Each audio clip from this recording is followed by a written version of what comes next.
Kwajalein 2020 softball finals went underway as Keep in Touch went head-to-head with Mule.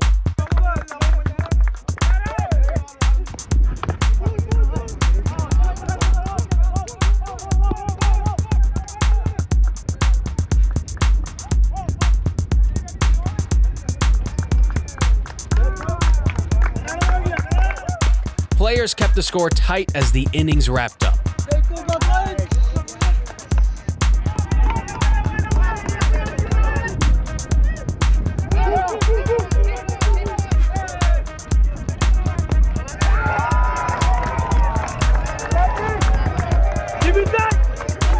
Keep in Touch took the coveted coconut after a long season.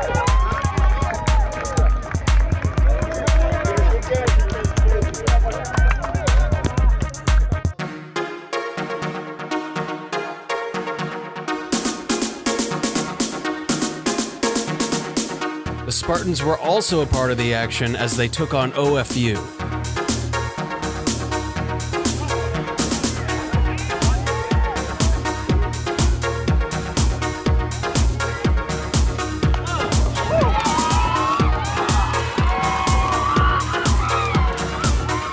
The game was tense, and the crowd was electric.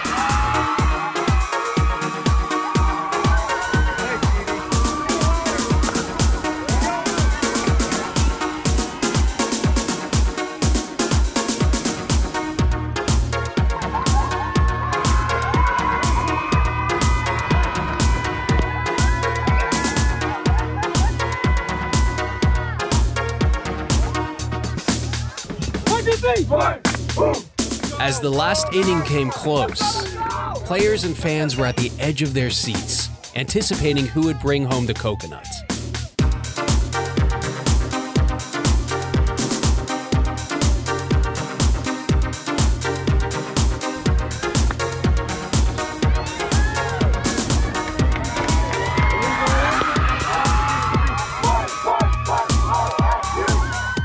After a hard fight from both sides, OFU took in the final coconut. Not bad for a couple of old, fat, and ugly guys.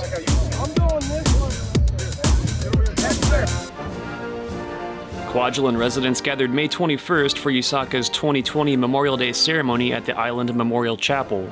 It was an opportunity for folks to pay their respects to the legions of war dead who gave their lives for their country. Several garrison leaders took to the podium to address the crowd. Gracious Father, we ask that you honor their ultimate sacrifice by union with your eternal divine presence. Reflect on those who have sacrificed their lives to give us the ability to sit here today and enjoy our freedom. Let us not forget. Well, we remember and honor the fallen. I would ask that you keep those still serving in your thoughts and prayers as well. Brave Americans of every generation have given their last full measure of devotion in defense of our country, our liberty, and our founding ideals. On Memorial Day, we humbly honor these incredible patriots and firmly renew our abiding commitment to uphold the principles for which they laid down their lives.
Part of the Kwajalein Memorial Day weekend of festivities was the Cannonball Competition.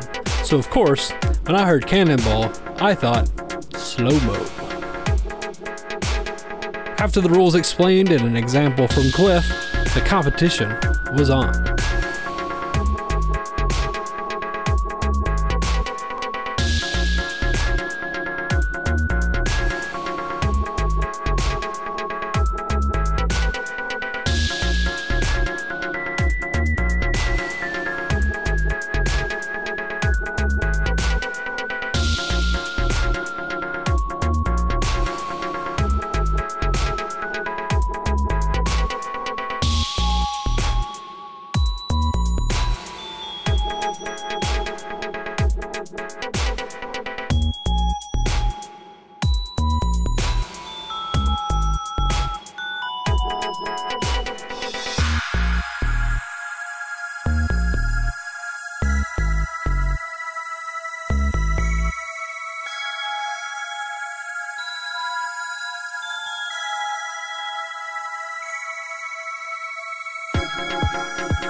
The Kwajalein Junior Senior High School put on their 20th annual art show featuring various creative works from students.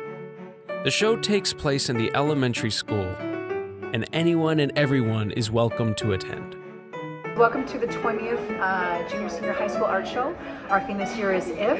I have student work from 7th and 8th grade on all sorts of media. I have a drawing class and assemblage class for the high school students have done, and their work is phenomenal, and I am oh so proud. Ceramic, we have sculpture, we have drawing galore, we have paintings as well. We have anything from If I Were a Sky, for a metaphorical type of a self-portrait. If I had my own pirate ship, if I could live anywhere, different kinds of questions that make kids think, and the ideas they come up with are pretty phenomenal and different and yeah, unique and all their own.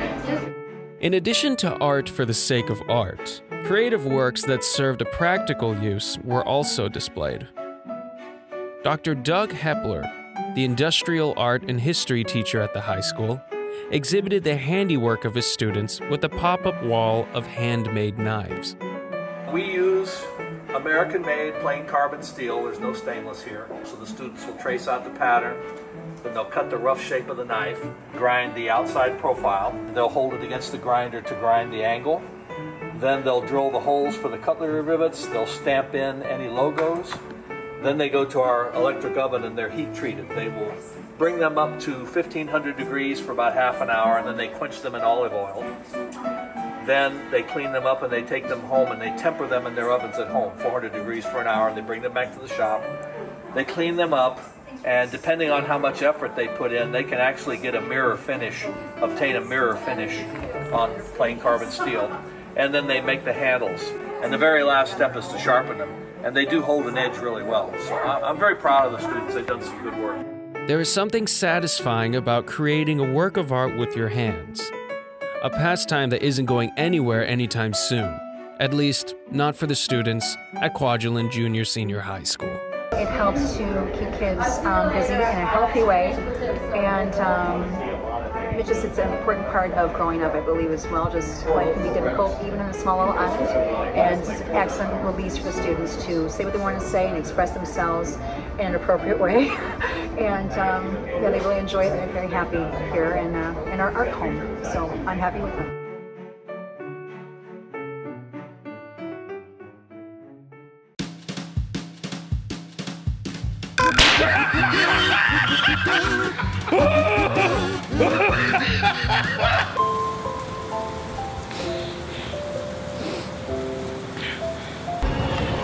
Don't go in there, girl!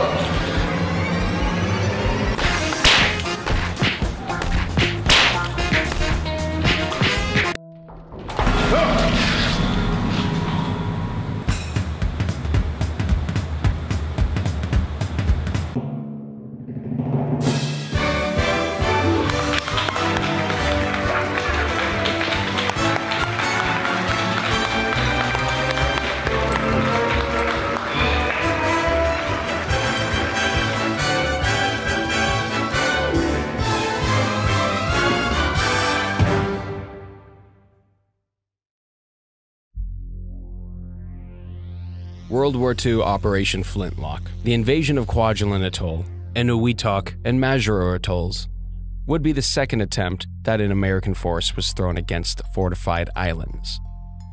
The invasion of the Marshall Islands was a textbook operation. Army, Navy, and Marine Corps planners carefully applied the lessons learned from the first attempt at Tarawa, including periods of aerial bombardment and naval gunfire support, use of tracked amphibious vehicles, and the use of frogmen, forerunners of Navy SEALs, to scout beaches and search for underwater obstacles. The result was a near-perfect operation that proved the utility of amphibious assault against fortified positions. After several months of airstrikes against many of the islands in the Marshalls, the three-day operation began on January 31st, 1944, when elements of the 4th Marine Division began to seize islands near Roy and Namur to use as supply and fire support bases.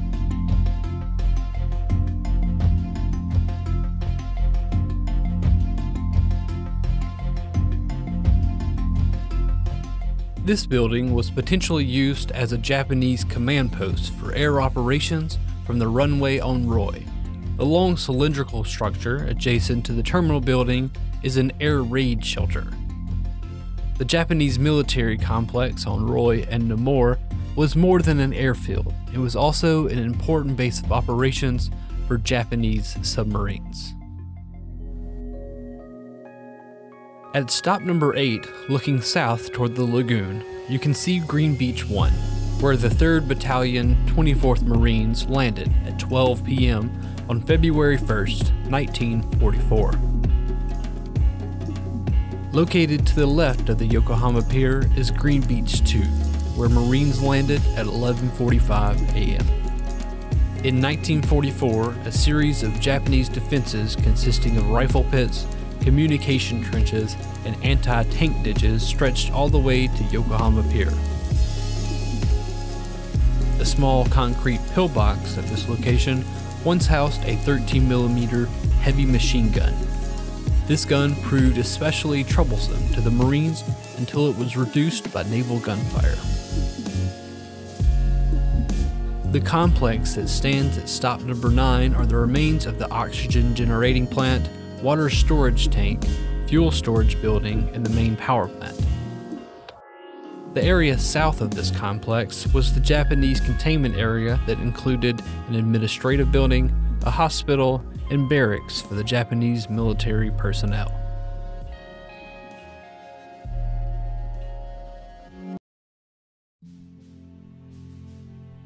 The push on the left flank was spearheaded by the 3rd Battalion, 24th Marines. Inside their fortification, the Japanese directed heavy fire into the advancing Marines, causing the advance to slow. First Lieutenant John V. Power was posthumously awarded the Medal of Honor for his actions in neutralizing an enemy pillbox. While assaulting a Japanese pillbox, Lieutenant Power was wounded in the stomach. Holding one hand over his wound and continuously firing with the other, he fiercely attacked a second pillbox. Lieutenant Power was shot again in the stomach and head before he finally collapsed in the pillbox doorway.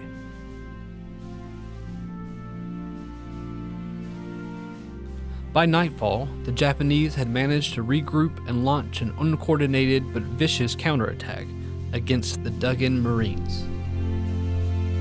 The lack of coordination of the Japanese counterattack was probably a direct result of the lack of positive Japanese command.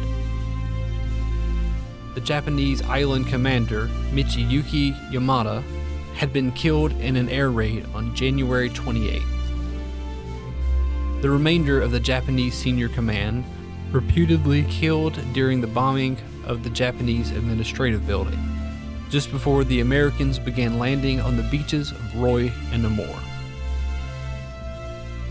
During the counterattack near this location, Marine Private Richard K. Sorensen rolled onto a Japanese hand grenade and absorbed the blast in order to protect his fellow Marines.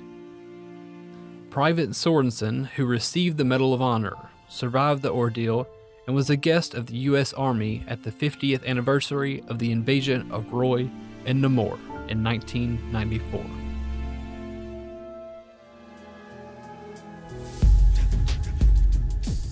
The aerial bomb storage building you see is identical to the one that caused the great explosion at stop number 14 and the delay in the advance.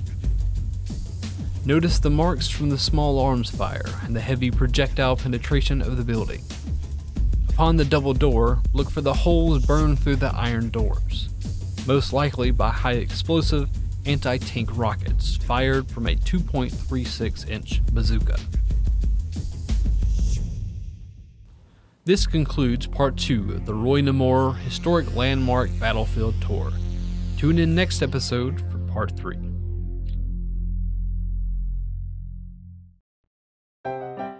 The good people at AFN Kwajalein love television as much as you do. Every now and then, though, it's time for a little quality upgrade, and we have been working hard to provide you with the newest viewing experience possible. However, in order to enjoy the new content we provide, you will have to rescan your TV. What on earth does it mean to rescan a TV? Don't panic. We're going to walk through it together right now.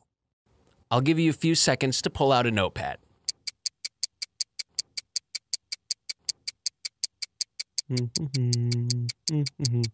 Okay, let's begin. Find and select the Channel Scan option in your TV's menu. This option is sometimes labeled Rescan, Tune, or Auto-Tune. Now, if you can't find the Channel Scan option, dig through the TV Settings, Tools, Channels, or Options menu. On some TVs, you'll have to press the Input button and go to the antenna. Once there, the scan will be performed and can take a few minutes, after which the TV will automatically display an entirely new lineup. Okay, I know that was a lot, but don't worry. If you didn't get all of that, detailed instructions can be found in the Kwajalein Hourglass. Channels will seem more organized, and you will be able to also watch non-AFN channels, such as NHK World Japan and MTV China. Remember that this must be done to every TV you own in order to access new content. Enjoy!